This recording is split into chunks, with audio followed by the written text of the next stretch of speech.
السلام عليكم ورحمة الله وبركاته. بسم الله الرحمن الرحيم. الحمد لله رب العالمين، وصلى الله على سيدنا محمد بن عبد الله وعلى آله وصحبه أجمعين. أما بعد. প্রশংসা ও গুণগান, হামদ এবং তারিফ সেই মহান আল্লাহ রাব্বুল ইজ্জত ওয়াল জালালের দরবারে পেশ করছি, যিনি আজকে আমাদেরকে ঐতিহ্যবাহী জুবাইর দাওয়া এন্ড গাইডেন্স সেন্টারের এই ক্লাস কক্ষে সাপ্তাহিক আকীদা ক্লাসে উপস্থিত হওয়ার তৌফিক দান করেছেন। এই জন্য আমরা তার দরবারে অবনত মস্তকে সবটুকু তাজিম মিশিয়ে কার শুকর তথা কৃতজ্ঞতা বাণী উচ্চারণ করি, পড়ি আলহামদুলিল্লাহ। অতঃপর সালাত সালাম এবং অবরিত শান্তির ধারা বর্ষিত হোক প্রাণপ্রিয় নবী মুহাম্মদ রাসূলুল্লাহ সাল্লাল্লাহু আলাইহি ওয়াসাল্লামের প্রতি। আসুন আমরা প্রিয় নবীর প্রতি হৃদয়ের সবটুকু ভালোবাসা, আবেগ এবং উচ্ছ্বাস মিশিয়ে সালাত সালাম পেশ করি। সকলে পড়ি সাল্লাল্লাহু আলাইহি ওয়াসাল্লাম।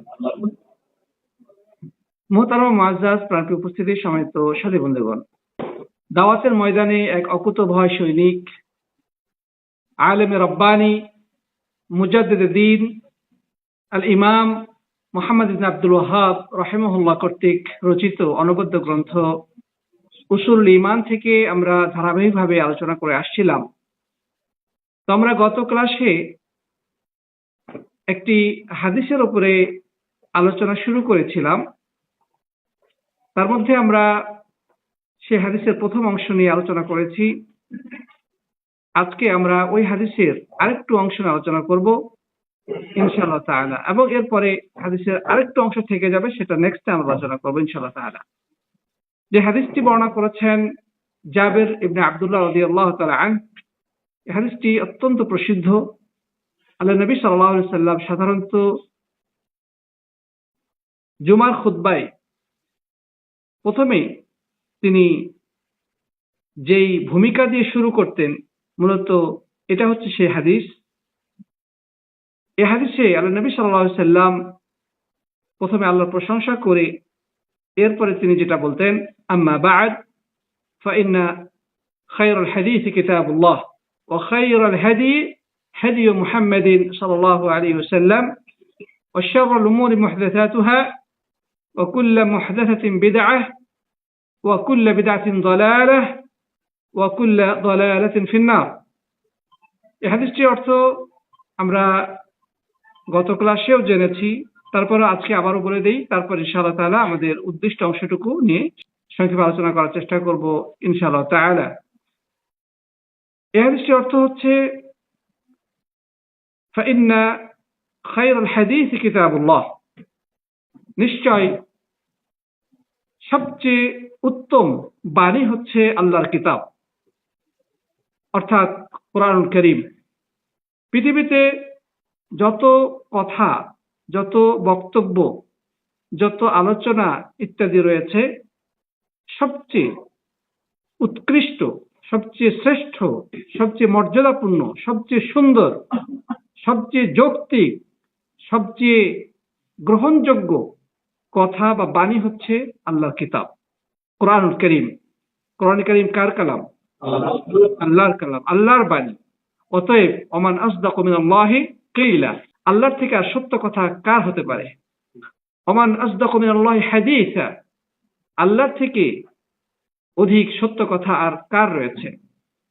তিনি যে কথা বলবেন সেটা নিঃসন্দেহে সবচেয়ে সত্য, সবচেয়ে নির্ভুল, সবচেয়ে যৌক্তিক, সবচেয়ে ন্যায়সঙ্গত, সবচেয়ে সুন্দর। এর মধ্যে বিন্দুমাত্র কোনো সন্দেহের অবকাশ নেই। প্রিয় বন্ধুগণ, এরপরে যে কথাটি সেটা খুবই গুরুত্বপূর্ণ।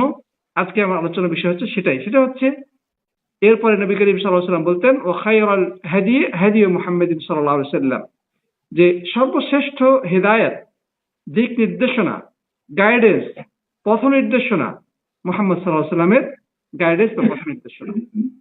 পৃথিবীতে বিভিন্ন মানুষ বিভিন্নভাবে মানুষকে পথ নির্দেশনা দিয়েছে, এখনো দিচ্ছে, ভবিষ্যতে হয়তো বা দিবে। যুগে যুগে অনেক ধরনের আইডিওলজি মানব জাতি পেয়েছে, পরীক্ষা নিরীক্ষা করেছে এবং তাদের জীবনে অ্যাপ্লাই করেছে, কিন্তু সময়ের ব্যবধানে সব ধরনের আইডিওলজি, সব ধরনের গাইডেন্স, সব ধরনের দিক নির্দেশনা ব্যর্থতায় পর্যবসিত হয়েছে। মানব জাতির কোনো কল্যাণ সাধন করেনি, বরং তাদের উদ্দেশ্য ছিল হয়তো বা সৎ। তারা মানুষকে একটা সুন্দর সমতাপূর্ণ একটা ভালো উৎকৃষ্ট মানের জীবন উপহার দিতে চেয়েছিল, সুন্দর সমাজ ব্যবস্থা গড়ে তুলতে চেয়েছিল, কিন্তু সেগুলো রাসূল করিম সাল্লাল্লাহু আলাইহি ওয়াসাল্লামের হেদায়েত বা দিক নির্দেশনার পরিপন্থী হওয়ার কারণে সেগুলো মুখ থুবড়ে পড়েছে। সেগুলো অধিকাংশই ইতিহাসের ডাস্টবিনে নিক্ষিপ্ত হয়েছে। বর্তমানে কিছু কিছু চালু আছে, কিন্তু সময়ের ব্যবধানে সেগুলো ইতিহাসে রাস্তা করে নিক্ষিপ্ত হবে, এর মধ্যে কোনো সন্দেহ নাই। সে সকল মতবাদের মধ্যে অন্যতম একটি মতবাদ যেটা একসময় বিশ্বকে আলোড়িত করেছিল, সেটি হচ্ছে কমিউনিজমের মতবাদ। রাশিয়ার এই কার্ল মার্কসের মতাদর্শ,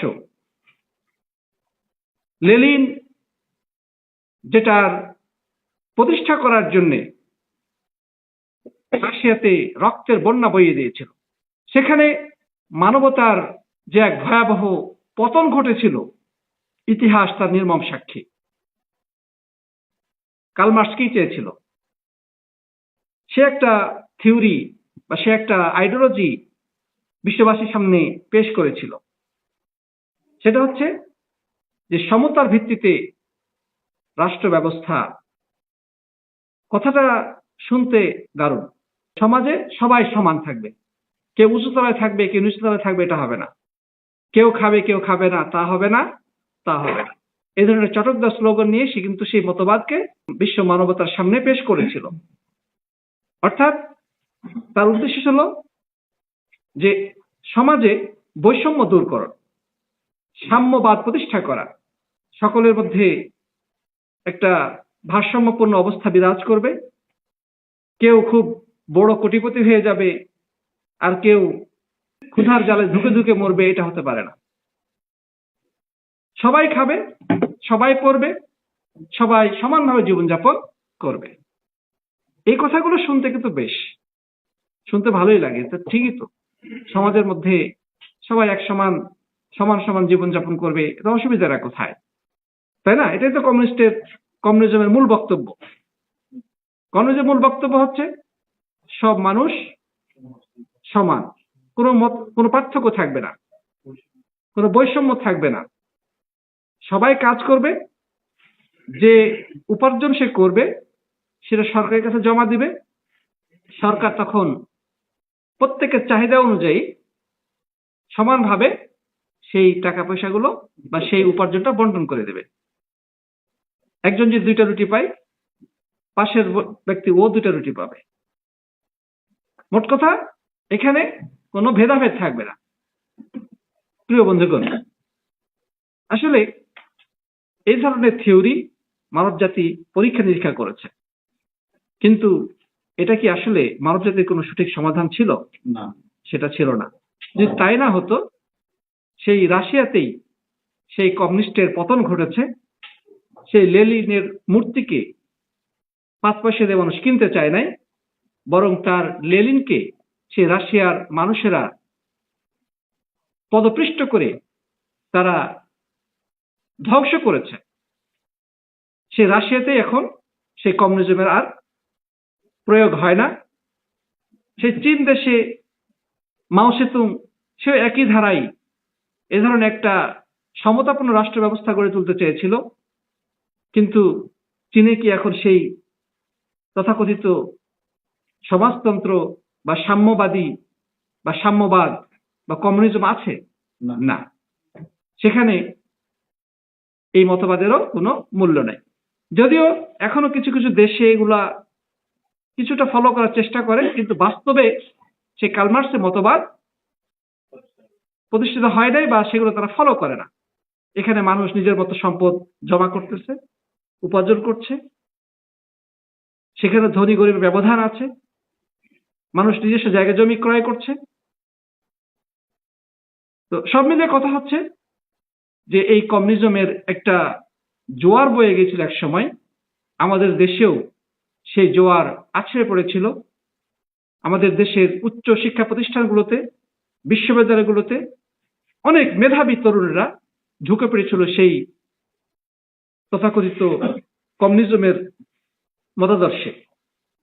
বড় বড় রাজনীতিবিদ যারা এখনো বেঁচে আছে, হয়তো অনেকেই ইসলামের রাজনীতি করছে কিংবা অন্যান্য রাজনীতির সাথে সম্পৃক্ত, খোঁজ না দেখা যাবে অধিকাংশই কিন্তু একসময় ছাত্র অবস্থায় তারা সেই কমিউনিজমের মতাদর্শে পুষ্ট ছিল। যাই হোক সাথী বন্ধুগণ, কিন্তু সময়ের ব্যবধানে সেই কমিউনিজমের পতন ঘটেছে। এর অস্তিত্ব পৃথিবীতে আর কোথাও নেই। যদিও তারা কিছুটা মুখে দাবি করে, সেটা কিন্তু দাবি পর্যন্ত বাস্তবে তার কোনো রূপায়ণ নাই। আপনারা সর্বহারা নামে একটা পার্টির নাম শুনেছেন? সর্বহারা। হ্যাঁ, এই সর্বহারাদের মূল আদর্শ কি?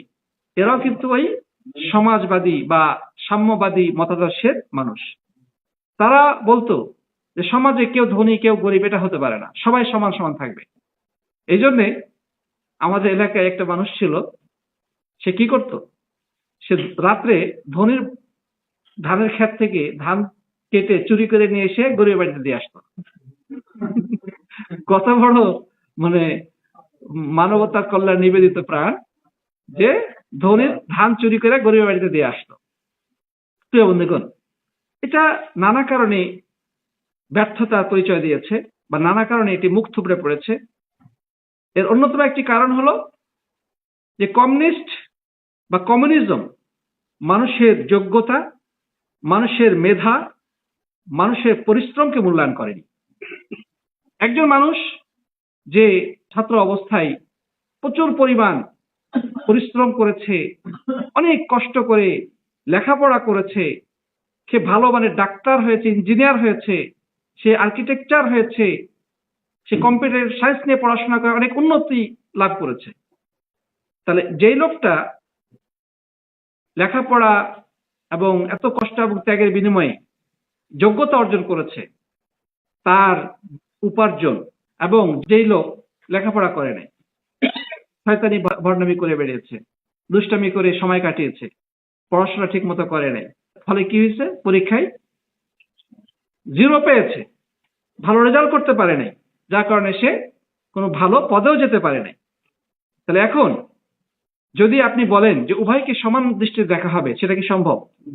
তাহলে এখানে এই যে মেধাবী, এই যে পরিশ্রমী, এই যে প্রচুর পরিমাণ ত্যাগ স্বীকার করে জীবনকে এ পর্যায়ে নিয়ে গেছে, তার সাথে আপনি ওই অলস মূর্খ ওই লোককে আপনি একাকার করে দিলেন।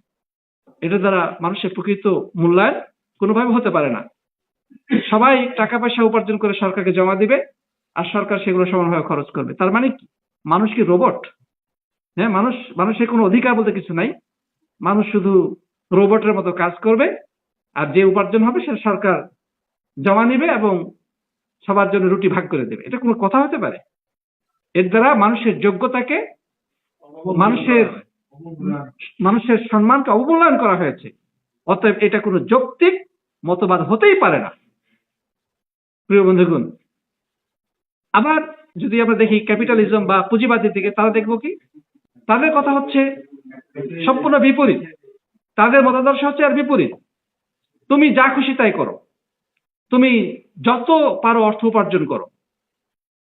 একজন পুঁজিবাদী, তার দৃষ্টিভঙ্গি শুধু অর্থ। সে বৈষয়িক চিন্তা থেকে শুধু অর্থ উপার্জন করবে।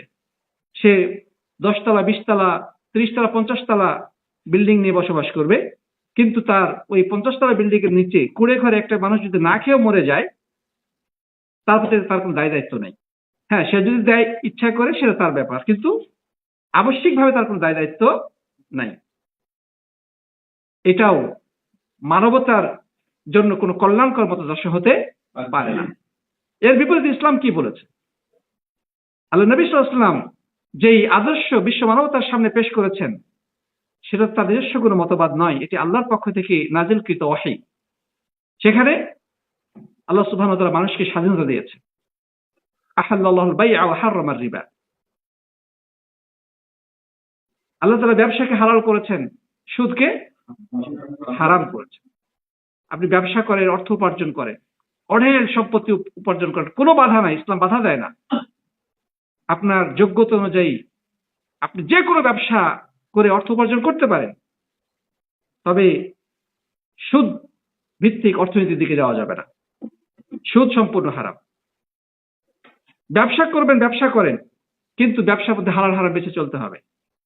বৈধ ব্যবসা, অবৈধ ব্যবসা। ব্যবসার মধ্যে কিছু নীতি নৈতিকতা শিক্ষা দেওয়া হয়েছে, সেই নীতির বাইরে যাওয়া যাবে না। আর পুঁজিবাদী মতবাদে হালাল হারামের কোনো পার্থক্য নেই, অর্থটাই সেখানে মূল। তাদের টার্গেট শুধুমাত্র অর্থ। সে যে কোনো মূল্যে যে কোনো ভাবে সে অর্থ উপার্জন করতে পারে, সেখানে হালাল হারামের কোনো তোয়াক্কা নেই। সুদ ঘুষের কোনো পার্থক্য নেই, সে যেভাবে পারুক সে অর্থ উপার্জন করতে পারে। প্রিয় বন্ধুগণ, তো ইসলাম হচ্ছে একটি ভারসাম্যপূর্ণ জীবন আদর্শের নাম। অর্থ উপার্জন করবেন, ভালো কথা, কিন্তু একটা পার্সেন্টেজ, নির্দিষ্ট একটা সীমানায় পৌঁছে গেলে, সে সম্পদের একটা নির্দিষ্ট পরিমাণে যখন পৌঁছে যাবে, তখন ইসলাম বলেছে সেখান থেকে একটা পার্সেন্টেজ দিতে হবে গরিব মানুষের জন্য। আর সেটা হচ্ছে যাকাত ব্যবস্থা। যে কারো কাছে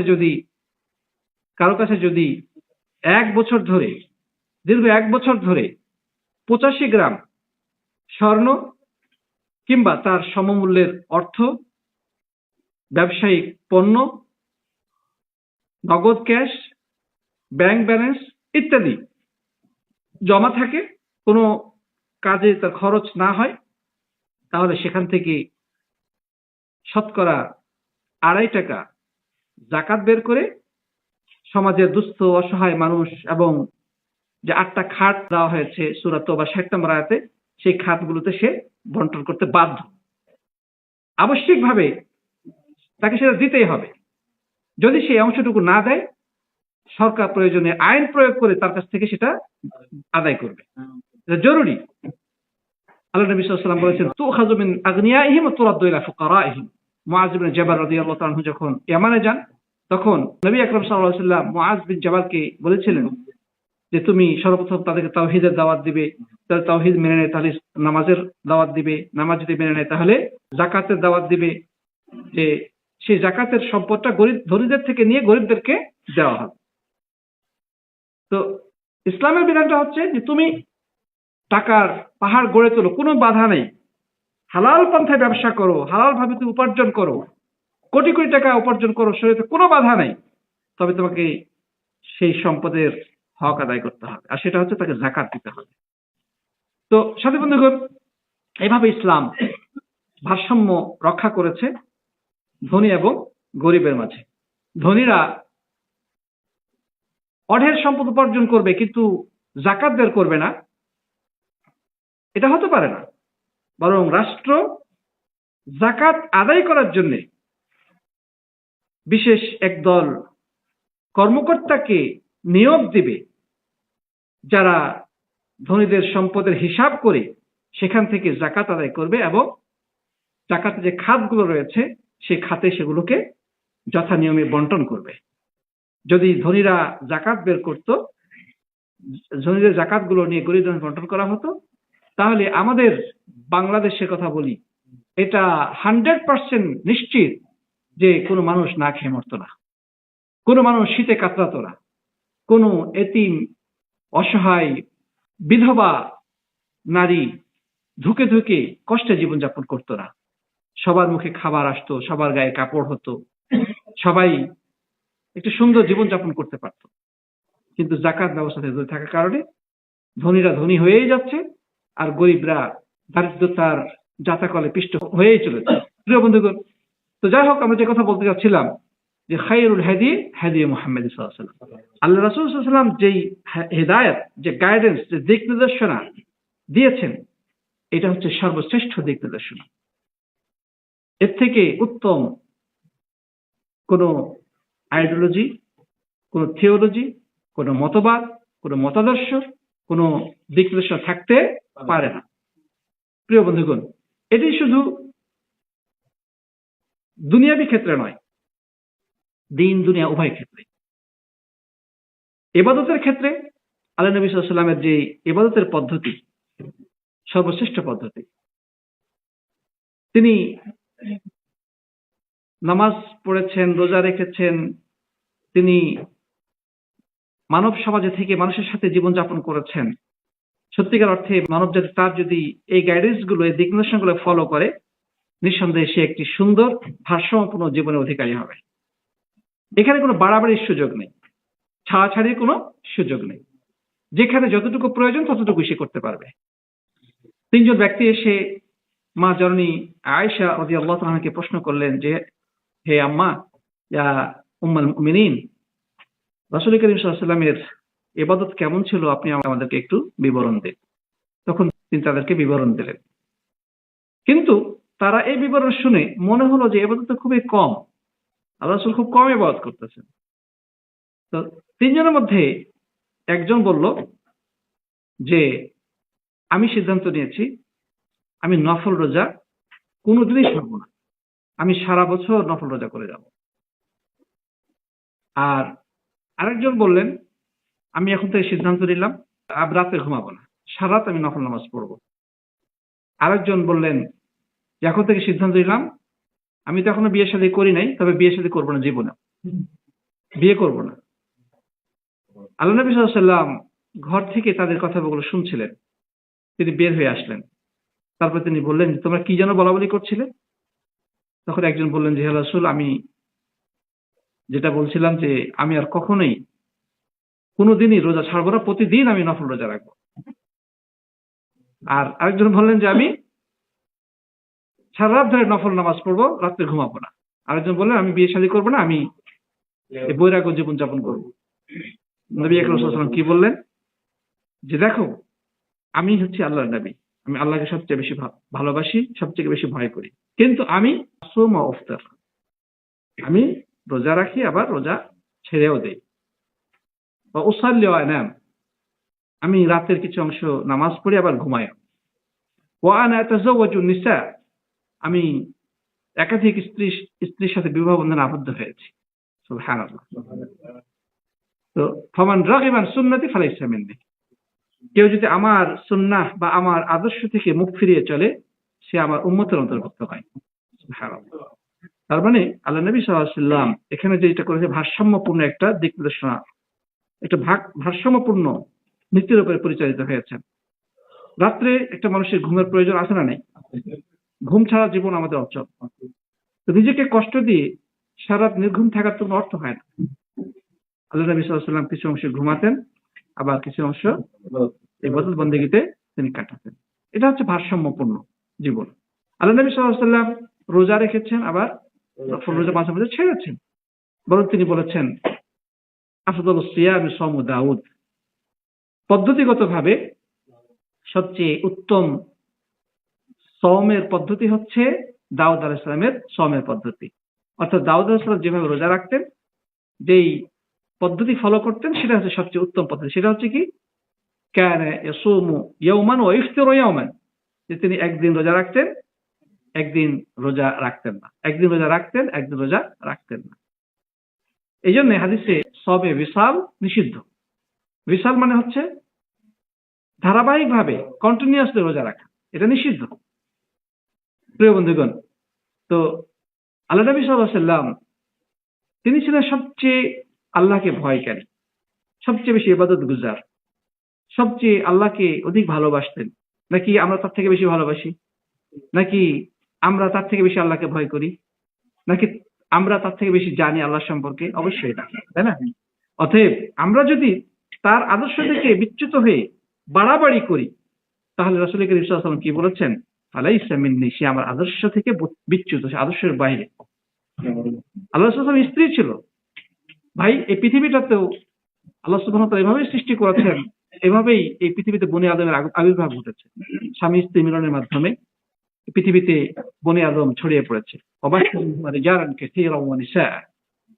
তো যদি মানুষ বিয়ে থেকে দূরে থাকে, তাহলে পৃথিবীটা আবাদ হবে কিভাবে? সবাই যদি বৈরাগ্যবাদ গ্রহণ করে বসে থাকে, জঙ্গলে বসবাস করে, তাহলে এই সমাজটা কে পরিচালনা করবে? মানুষকে কে দিনের তালিম দেবে, কে এই সমাজটাকে সুপথে পরিচালিত করার জন্য দায়িত্ব গ্রহণ করবে। লা রাহবানিয়াতা ফিল ইসলাম, ইসলামের মধ্যে কোনো বৈরাগ্যবাদ নেই। ইসলামের মধ্যে সমাজ ছেড়ে, দেশ ছেড়ে, দায়িত্ব ছেড়ে যে জঙ্গলে বসবাস করবেন, পাহাড়ে গিয়ে বসবাস করবেন, মরুভূমিতে গিয়ে বসবাস করবেন, ইসলামী অনুমতি দেয় না। সমাজে আপনাকে থাকতে হবে। It's your responsibility to your society. আপনার সমাজে আপনার দায়িত্ব আছে। আপনি দেখলেন যে চলতে পথে একটা মানুষ অন্যায় করছে, আপনি তাকে বাধা দেন, তাকে দাওয়াত দেন, তাকে বুঝান, তাকে তালিম দেন। মানুষের মধ্যে ভুল ত্রুটি হতেই পারে, সংশোধন করতে হবে। আপনি যদি সব ছেড়ে দিয়ে দূরে থাকেন সেটা কিন্তু হবে না। আল্লাহ নবী সাল্লাল্লাহু আলাইহি ওয়াসাল্লাম নবুয়ত প্রাপ্তির আগে তিনি গারে হেরাতে অবস্থান করতেন, কিন্তু যেদিন থেকে নবী হয়েছে এরপরে দ্বিতীয়বার একদিনের জন্য তিনি গারে হেরাতে যান নাই।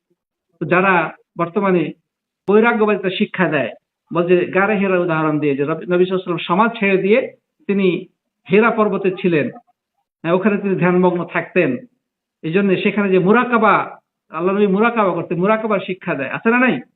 একদল মানুষ যারা সুফিবাদে বিশ্বাসী, তারা এই গারে হেরার উদাহরণ দিয়ে তারা মানুষকে সমাজ, দেশ এবং সব ধরনের পরিবার দায়িত্ব থেকে দূরে সরে গিয়ে ওই বনে জঙ্গলে পাহাড়ে পর্বতে থাকার দীক্ষা দিয়ে থাকে। তারা গারে হেরা উদাহরণ দেয়। আরে ভাই, আল্লাহ নবী সাল্লাল্লাহু আলাইহি ওয়াসাল্লাম গারে হেরাতে কয়েকদিন ছিলেন, কিন্তু সে তো নবুয়ত প্রাপ্তির আগ পর্যন্ত, যেই মুহূর্ত থেকে তিনি নবী হয়েছিলেন, যেদিন থেকে তিনি নবী হয়েছিলেন, সে নবী হওয়ার পরে, অর্থাৎ তিনি যদি ইকরা বিসমি রাব্বিকাল লাযী যখন তার উপর নাযিল হলো, তারপর সেই পাহাড় থেকে নেমে আসলেন, ঠিক না বেঠিক? এরপরে জিন্দেগিতে দ্বিতীয় দিন ওই পাহাড় থেকে ফেরত যান। সুবহানাল্লাহ। এমনকি কোন সাহাবী থেকেও প্রমাণিত হয়নি যে তারা ওই হেরা পর্বতে গিয়ে ধ্যানমগ্ন থেকেছে বা ওখানে গিয়ে নামাজ পড়েছে, এটা প্রমাণিত হয় নাই। তাহলে এটা কিভাবে দলিল হতে পারে সমাজ, দেশ, পরিবার সবকিছু ছেড়ে পাহাড়ে জঙ্গলে বসে ধ্যানমগ্ন থাকার, মুরাকাবা করা? এগুলো হচ্ছে বাতিলপন্থী সুফিদের কথাবার্তা। ইসলামের সাথে এগুলো কোনো সম্পর্ক নাই। তো প্রিয় বন্ধুগণ, তো পৃথিবীতে আমরা যারা রাসূলের অনুসারী, আমাদেরকেও সেই আদর্শেরই অনুসারী হতে হবে। আল্লাহ নবী সাল্লাল্লাহু আলাইহি ওয়াসাল্লাম যুবকদের উদ্দেশ্যে কি বলেছেন? ইয়া মা'আশারাশ শাবাব মান ইসতাতা'a মিনকুমুল বাআতা ফালইয়াতাযাওয়াজ। হে যুব সম্প্রদায়, তোমাদের মধ্যে যাদের বিয়ের সামর্থ্য আছে, বিয়ে করার ক্ষমতা তোমাদের রয়েছে, তোমরা কি করো? আল্লাহ নবী সাল্লাল্লাহু আলাইহি ওয়াসাল্লাম সন্তান প্রতিপালনের মর্যাদার কথা বলেছেন। আল্লাহ তাআলা কোরআনে বলেছেন, কু আনফুসাকুম আহলিকুম নারা। তোমরা নিজেদেরকে জাহান্নামের আগুন থেকে বাঁচাবে, পাশাপাশি তোমাদের স্ত্রী পরিবার, সন্তান সন্ততিকে জাহান্নামের আগুন থেকে বাঁচাবে। বলা হয়নি যে স্ত্রী পরিবার ছেড়ে তুমি যে বৈরাগ্যবাদ জীবনযাপন করো। আবু হুরায়রা রাদিয়াল্লাহু আনহু তাকওয়ার পরিচয় দিয়ে কি বলেছেন? যে প্রশ্নকারীকে জিজ্ঞাসা করলেন যে কোন কণ্টকময় পথে তুমি যখন পথ চলো, যেখানে কাঁটা বিছানো আছে, প্রচুর কাঁটা, সেখানে তুমি কিভাবে ওই রাস্তা দিয়ে যাও? তখন প্রশ্নকারী কি বলেছিলেন? যে খুব সতর্কতার সাথে পা ফেলি যেন কাঁটা এসে আমার কাপড় ছিঁড়ে না দেয়, আমার শরীরে বিদ্ধ না করে, শরীরকে রক্তাক্ত না করে। তখন আবু হুরায়রা রাদিয়াল্লাহু আনহু বললেন যে যাকাত তাকওয়া, এটার নামই হচ্ছে তাকওয়া। এই পঙ্কিল সমাজে আমাকে থাকতে হবে। এই সমাজে চলতে গেলে পাপাচার, অন্যায় অপকর্মের হাতছানি আমাকে ডাকবে, কিন্তু আমাকে খুব সতর্কতার সাথে পা ফেলে ফেলে আগাতে হবে, যেন পাপ পঙ্কিলতা আমাকে কলুষিত না করে। যদি ভুল হয়েও যায়, আল্লাহ তাআলা আমাদের তওবার ব্যবস্থা রেখেছেন। আল্লাহর কাছে তওবা করলে আল্লাহ তাআলা বান্দাকে ক্ষমা করে দেন। তো সাথী বন্ধুগণ, যে কথা বলছিলাম যে এই সমাজকে ছেড়ে সবকিছু থেকে মুখ ফিরিয়ে নিয়ে আল্লাহওয়ালা হওয়ার কোনো সুযোগ ইসলামে নেই। আপনাকে এই সমাজেই থাকতে হবে, এই পঙ্কিল সমাজে বসবাস করতে হবে এবং এই পঙ্কিলতার বিরুদ্ধে মানুষকে সচেতন করতে হবে, দাওয়াত দিতে হবে, সংশোধনের কাজ করতে হবে। এতে আপনার মর্যাদা বৃদ্ধি পাবে। কেউ আপনাকে কষ্ট দিলে ধৈর্য ধারণ করবেন, মানুষকে দিনের পথে ডাকবেন এবং ধৈর্য ধারণ করবেন। ওয়াতাওয়াসাউ বিল হাক্কি ওয়াতাওয়াসাউ বিস সাবর। আল্লাহ তাআলা কি বলেছেন? যে প্রত্যেকটি মানসিক ক্ষতিগ্রস্ত, তবে চারটা কাজ যাদের মধ্যে আছে তারা ছাড়া। ওয়াল আসরি ইন্নাল ইনসানা লাফি খুসর ইল্লাল্লাযিনা আমানু। যারা ঈমান এনেছে, ওয়া আমিলুস সালিহাত যারা নেক আমল করেছে। এটি হচ্ছে ব্যক্তিগত পর্যায়ের ইবাদত। আপনি নিজে খুব আমল করতেছেন, দ্বীনের পথে চলতেছেন, আপনি কিন্তু এখনো মুক্তি পাবেন না। আপনি যদি আরো 2টা কাজ বাকি থেকে গেছে, সে 2টা কি? তাওয়াসসাবিল হাক্কি ওয়া তাওয়াসসাবিস সাবরি, হকের দাওয়াত দিতে হবে, সবরের দাওয়াত দিতে হবে। হকের পথে চলতে গেলে সবরের প্রয়োজন আছে, ধৈর্যের প্রয়োজন আছে। আপনি যদি অধৈর্য হয়ে সব ছেড়ে পালায়ে যান তাহলে হবে না। সবরের সাথে, ধৈর্যের সাথে আপনাকে দাওয়াত দিতে হবে। কেউ আপনার বিরুদ্ধে কথা বললে আপনি সাথে সাথে প্রতিশোধ পরায়ণ হয়ে যাবেন না। সবর করেন, ধৈর্য ধারণ করেন। নবীগণ যুগে যুগে কষ্ট করেছেন, ত্যাগ স্বীকার করেছেন, তাদেরকে অনেক কষ্ট দিয়েছে, তারা ধৈর্য ধারণ করেছেন, সবর করেছেন। প্রিয় বন্ধুগণ, অতএব আমরা নিজে নিজে ঈমান আমল সংশোধন করে যাতে একাকী চলে যাব এই ধরনের চিন্তা সুযোগ নেই। আমাদেরকে আমল পাশাপাশি দাওয়াতি কাজে আত্মনিয়োগ করতে হবে, ধৈর্য ধারণ করতে হবে, তবেই আমরা সফলতা অর্জন করতে পারব।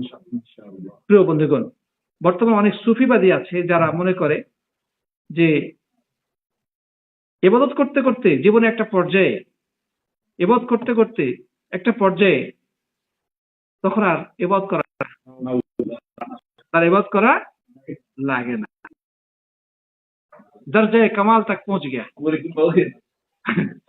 যদি কেউ এ ধরনের বিশ্বাস করে, সে কি মুসলিম থাকবে? না, সে ইসলাম থেকে বহিষ্কৃত, কাফের, মুরতাদ হিসেবে পরিগণিত হবে। ইমাম ইবনে তাইমিয়া রাহিমাহুল্লাহ বলেছেন, কেউ যদি মনে করে, কেউ যদি বিশ্বাস করে যে কারো জন্যে নবী সাল্লাল্লাহু আলাইহি ওয়াসাল্লামের শরীয়ত থেকে বের হওয়ার কোনো সুযোগ রয়েছে, তাহলে সে কাফের এবং মুরতাদ। তার শাস্তি হচ্ছে মৃত্যুদণ্ড। তবে তার আগে তওবা করার আহ্বান জানানো হবে। তাকে বলা হবে, তুমি আগে তওবা করো। যদি তওবা করে তো আলহামদুলিল্লাহ, বেঁচে গেল। কিন্তু সে যদি তওবা না করে তাহলে তার শাস্তি কি? মৃত্যুদণ্ড। ইসলাম ভঙ্গের অন্যতম একটি কারণ হচ্ছে এটা। ইসলাম ভঙ্গের যে 10টি কারণ রয়েছে তার মধ্যে এটাও একটা কারণ, যে কেউ যদি মনে করে যে নবী সাল্লাল্লাহু আলাইহি ওয়াসাল্লামের শরীয়ত থেকে বের হওয়ার কোনো সুযোগ রয়েছে, কেউ যদি বিশ্বাস করে যে খিজিরের জন্য এটা বৈধ যে সে মুসার শরীয়ত থেকে আলাদা জীবনযাপন করবে, এটা যেভাবে সঠিক কথা নয়, ঠিক একইভাবে কেউ যদি বলে যে মুহাম্মদ সাল্লাল্লাহু আলাইহি ওয়াসাল্লামের শরীয়ত থেকে কারো বের হওয়ার সুযোগ আছে, উনি অনেক বড় আল্লাহর ওলি, আল্লাহর সাথে তার ডাইরেক্ট হট কানেকশন, অতএব মুহাম্মদ সাল্লাল্লাহু আলাইহি ওয়াসাল্লামের শরীয়ত তার জন্য মানা আবশ্যক নয়, তাহলে সেও ইসলাম থেকে বহিষ্কৃত, মুরতাদ এবং কাফের। ইসলামী শরীয়তের, ইসলামী আদালতের দায়িত্ব হচ্ছে, ইসলামী রাষ্ট্রের দায়িত্ব হচ্ছে তাকে গ্রেফতার করে আদালতে উঠানো হবে। আদালত সবকিছু যাচাই বাছাই করে তাকে সুযোগ দেবে তওবা করার। যদি সে তওবা করে তাকে ছেড়ে দেওয়া হবে, আর যদি সে তওবা করতে অস্বীকৃতি জানায় তাহলে তার শাস্তি হবে কি? মৃত্যুদণ্ড। প্রিয় বন্ধুগণ, এখানে একটা প্রশ্ন, যে আল্লাহ নবী সাল্লাল্লাহু আলাইহি ওয়াসাল্লামের পথ নির্দেশনা আমাদেরকে মানতে হবে। কোরআনে বিভিন্ন আয়াত রয়েছে ব্যাপারে, আমরা আসলে সেই আয়াতগুলো সবগুলো এখানে আলোচনা করতে যাব না। আল্লাহ কোরআনে বিভিন্ন জায়গায় বলেছেন, কুল ইন কুনতুম তুহিব্বুনাল্লাহ ফাত্তাবিউনি, যে তোমরা যদি আল্লাহকে ভালোবাসো তাহলে আমার ইত্তেবা করো, অনুসরণ করো, তাহলে ইউহিব্বুকুমুল্লাহ ওয়া ইয়াগফির লাকুম যুনুবাকুম, তাহলে আল্লাহ তোমাদেরকে ভালোবাসবেন এবং তোমাদের গুনাহগুলোকে মোচন করবেন। এরকম ইত্তেবা সংক্রান্ত বহু আয়াত রয়েছে, এগুলা আমরা বিভিন্ন সময় শুনে থাকবো। কিন্তু এখানে একটা গুরুত্বপূর্ণ প্রশ্ন হলো যে নবী করিম সাল্লাল্লাহু আলাইহি ওয়াসাল্লামের হেদায়েত বা তার দিক নির্দেশনা, গাইডেন্স, এটা হচ্ছে সর্বশ্রেষ্ঠ। তো এই বিষয়টি, এটা কি দুনিয়াবী ক্ষেত্রেও প্রযোজ্য? আমরা এর আগে যেটা বলেছি সেটা হচ্ছে যে ইবাদতের ক্ষেত্রে, আকীদার ক্ষেত্রে, আহকামের ক্ষেত্রে আল্লাহর নবীর আদর্শের বাইরে কোনো যাওয়ার কোনো সুযোগ নাই। কিন্তু দুনিয়াবী যে বিষয়গুলো আছে সেগুলোর ক্ষেত্রেও কি রাসূল করিম সাল্লাল্লাহু আলাইহি ওয়াসাল্লামের মানে আদর্শ বা তার দিক নির্দেশনা, এগুলো মেনে চলা আমাদের জন্য আবশ্যক কি না, এটা একটা প্রশ্ন। দুনিয়াবী ক্ষেত্রে বলতে কি? যেমন পোশাক আশাক, খাওয়া দাওয়া, চলাফেরা, এই সকল ক্ষেত্রে আসলে আদর্শকে পরিপূর্ণ মেনে চলা আবশ্যক কিনা। কি বলবেন? যদি আমরা ব্যক্তিগতভাবে সরাসরি এই দুনিয়াবী বিষয়টা বলতে পারি তাহলে আমাদের প্রবলেম। যেমন নবী করিম সাল্লাল্লাহু আলাইহি ওয়াসাল্লাম বলেছেন যে তোমরা খাওয়ার সময় এক ভাগ খাওয়া, এক ভাগ পানি খাওয়া, এক ভাগ থাকা। বাস্তবতা যদি আমি বলা পর্যন্ত খাই, আমি কিন্তু বিভিন্ন রকম আমার ঘুম হয় না, আমার ব্যক্তিগত হ্যাঁ, আপনি বলেন রমেশ ভাই, সুন্দর বলছেন। কি বলবেন? হ্যাঁ,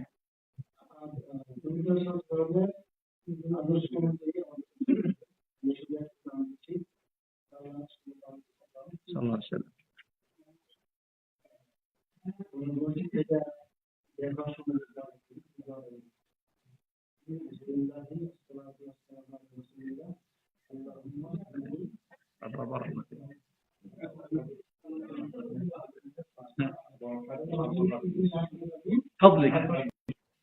ধন্যবাদ। তো আপনি যেটা বলেছেন এটা মূলত ইবাদতের ক্ষেত্রে, যেহেতু এটা একটা ইবাদত, হ্যাঁ। কিন্তু আমরা যেটা, আমাদের যেটা প্রশ্ন ছিল সেটা হচ্ছে দুনিয়াবি বিষয়। হ্যাঁ, নিষেধ করছি হুম, এমন দুনিয়া হোক বা যেটা যেটা আমাদের কাছ থেকে যেটা তিনি বলছেন যে সেটা হলো আপনার যে উপদেশমূলক যে করলে তুমি ভালোই হবে, আরেকটা আরেকটা হলো করতেই হবে। এই দুটা যদি পার্থক্য করতে পারি, তো যেটা করার জন্য, যেমন জমি চাষ করা, এটা আমি এখন টেকনোলজি দিতে পারি, নতুন টেকনোলজি, এখানে তার কোনো উইয়ারি ছিল না যে এইভাবেই করতে হবে। এই তো খুব সুন্দর একটা ভালো পয়েন্ট বলেছেন। লেনাদেনার ক্ষেত্রে, হ্যাঁ, লেনদেনের ক্ষেত্রে, হ্যাঁ, সাইফুল ভাই কিছু বলবেন?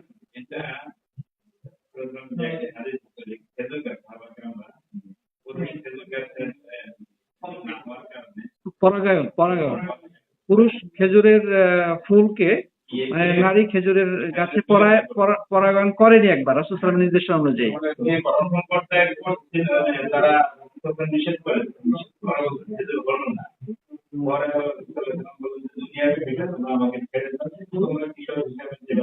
দুনিয়া বিষয়ে তোমরা আমার থেকে বেশি জানো। খুব সুন্দর, ভেরি গুড, আপনার খুব চমৎকার আসলে ব্যাখ্যা দিয়েছেন। তো দুনিয়াবি ক্ষেত্রে আমরা যে জিনিসগুলো বলবো, যে আল্লাহ নবী সাল্লাল্লাহু আলাইহি ওয়াসাল্লামের দুনিয়াবি দিক বিষয়গুলো কয়েকভাবে বিভক্ত। এক নম্বর হচ্ছে যেগুলো তিনি নিষেধ করেছেন, দুনিয়াবি যে বিষয়গুলো নিষেধ করেছেন, যেমন আমাদের আব্দুল্লাহ ভাই বলেছেন, নিষেধকৃত কোনো কিছু করা দুনিয়াবি বিষয় হলেও সেটা করার কোনো সুযোগ নাই। যেমন কি দুনিয়া বিষয়ে উদাহরণ কে দিবেন যে রাসূল সাল্লাল্লাহু আলাইহি ওয়াসাল্লাম নিষেধ করেছেন?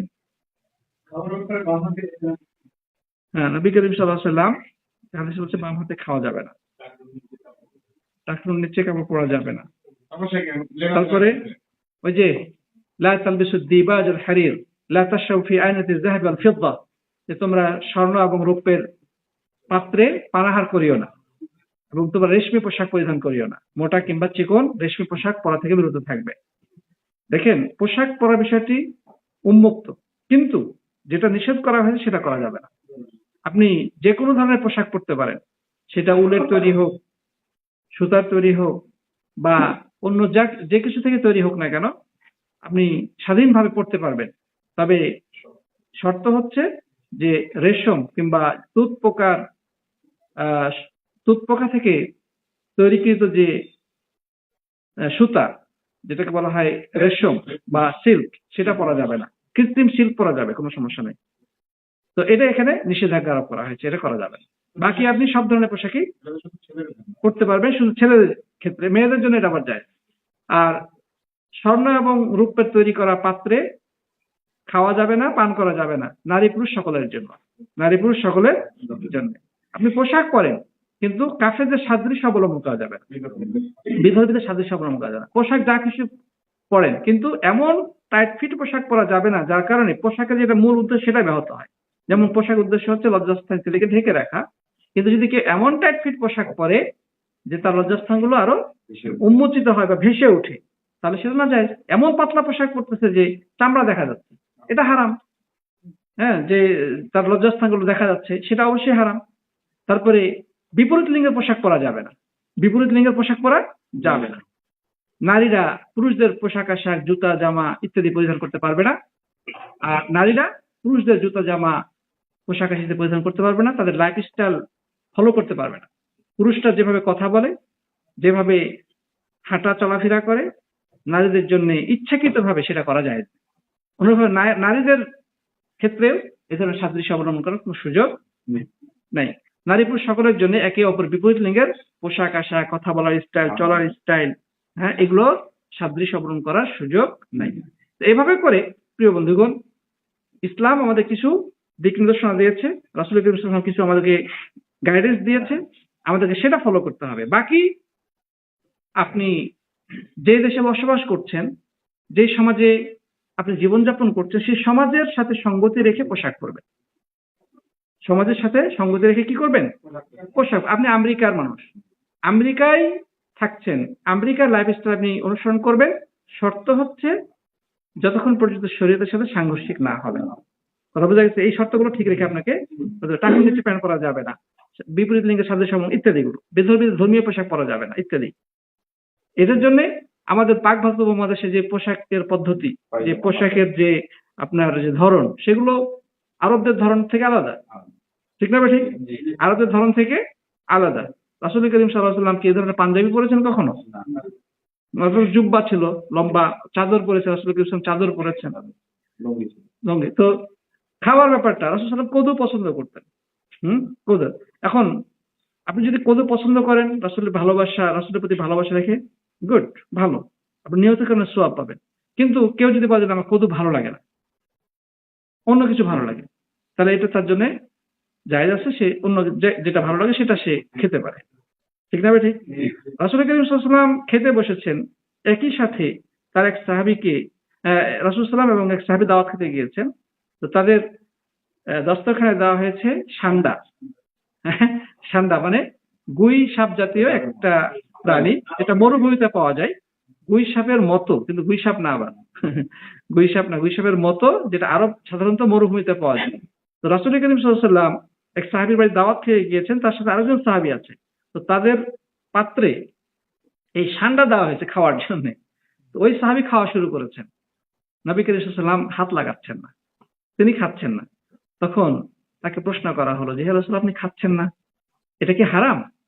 তিনি বললেন যে এটা হারাম নাই, কিন্তু আমার রুচিতে হয় না, কারণ আমাদের এলাকায় এটা পাওয়া যায় না, আমাদের এলাকায় কেউ খায় না, এটা আমার রুচিতে বাধে। এখন বিষয়টা এটা অনুমোদিত প্রমাণিত হয়ে গেল যে কেউ ইচ্ছা করে সান্ডা খাইতে পারে যদি তার রুচিতে আসে, যদি রুচি না আসে খাবে না। এরকম অনেক কিছুই আছে হালাল জিনিস, আপনার রুচিতে আসলে খাইবেন, না হলে খাবেন না। হ্যাঁ, কুচিয়া খাওয়া বা সাগরের প্রাণী যেগুলো আছে সেগুলো খাইতে পারেন, যদি আপনার রুচিতে হয়, না রুচি না হলে খাবেন না। এরকম প্রিয় বন্ধুগণ, আল্লাহ রাসূল সাল্লাল্লাহু আলাইহি ওয়াসাল্লাম চাদর পরেছেন, লুঙ্গি পরেছেন। এখন লুঙ্গি পরে যদি আপনি সব জায়গায় চলাফেরা করেন, তাহলে কিন্তু এটা হবে না, কারণ প্রত্যেকটা দেশের একটা নিজস্ব কালচার আছে। এখন লুঙ্গি পরেই আপনাকে সব জায়গায় যেতে হবে, ইসলাম এটা বাধ্য করে নাই। আপনার সঙ্গে চাদর পড়তে হবে সবসময়, ভিতরে আপনি এই পাঞ্জাবি জুব্বা পড়তে হবে, এটা কিন্তু বলা হয়নি। সব মিলে কথা হচ্ছে সাথী বন্ধুগণ, রাসূল করিম সাল্লাল্লাহু আলাইহি ওয়াসাল্লামের নির্দেশনাগুলো আমাদের যে দুনিয়াবী ক্ষেত্রে ফলো করার কথা হচ্ছে, যেগুলোতে নিষেধ করেছেন সেগুলো আবশ্যিকভাবে পালন করা জরুরি, আর যেগুলো থেকে তিনি চুপ থেকেছেন, নীরবতা অবলম্বন করেছেন, নিষেধ করেন না, সেগুলো আপনি স্বাধীনভাবে ব্যবহার করতে পারেন, এতে কোনো আপত্তি নাই, এতে কোনো কি নাই, আপত্তি নাই। তো যাই হোক, আমার কথা লম্বা করবো না। আশা করি আমরা মোটামুটি একটা ধারণা পেয়েছি যে রাসূল করিম সাল্লাল্লাহু আলাইহি ওয়াসাল্লামের যে আদর্শ, সেটা হচ্ছে সর্বশ্রেষ্ঠ আদর্শ। তার আদর্শকে যদি ফলো করি, তবেই আমাদের জীবনে আমরা উন্নতি সাধন করতে পারবো, দুনিয়াতে এবং আখিরাতে। দুনিয়ার জীবনটা হবে সুখময়, মৃত্যুর পরবর্তী জীবন হবে কণ্টকমুক্ত এবং নিরাপদ। আল্লাহ তাআলা কোরআনের মধ্যে কথাই বলেছেন, লাকাদ কানা লাকুম ফি রাসূলিল্লাহি উসওয়াতুন হাসানাহ, রাসূলের মধ্যে রয়েছে তোমাদের জন্য উত্তম আদর্শ, উত্তম আইডিওলজি। সুতরাং যদি ফলো করতে হয়, রাসূল করিম সাল্লাল্লাহু আলাইহি ওয়াসাল্লামকে ফলো করতে হবে। কাউকে যদি মডেল মানতে চান, আদর্শ মানতে চান, রাসূল করিম সাল্লাল্লাহু আলাইহি ওয়াসাল্লামকে আদর্শ মানেন, আপনার জীবন সফল হয়ে যাবে ইনশাআল্লাহ।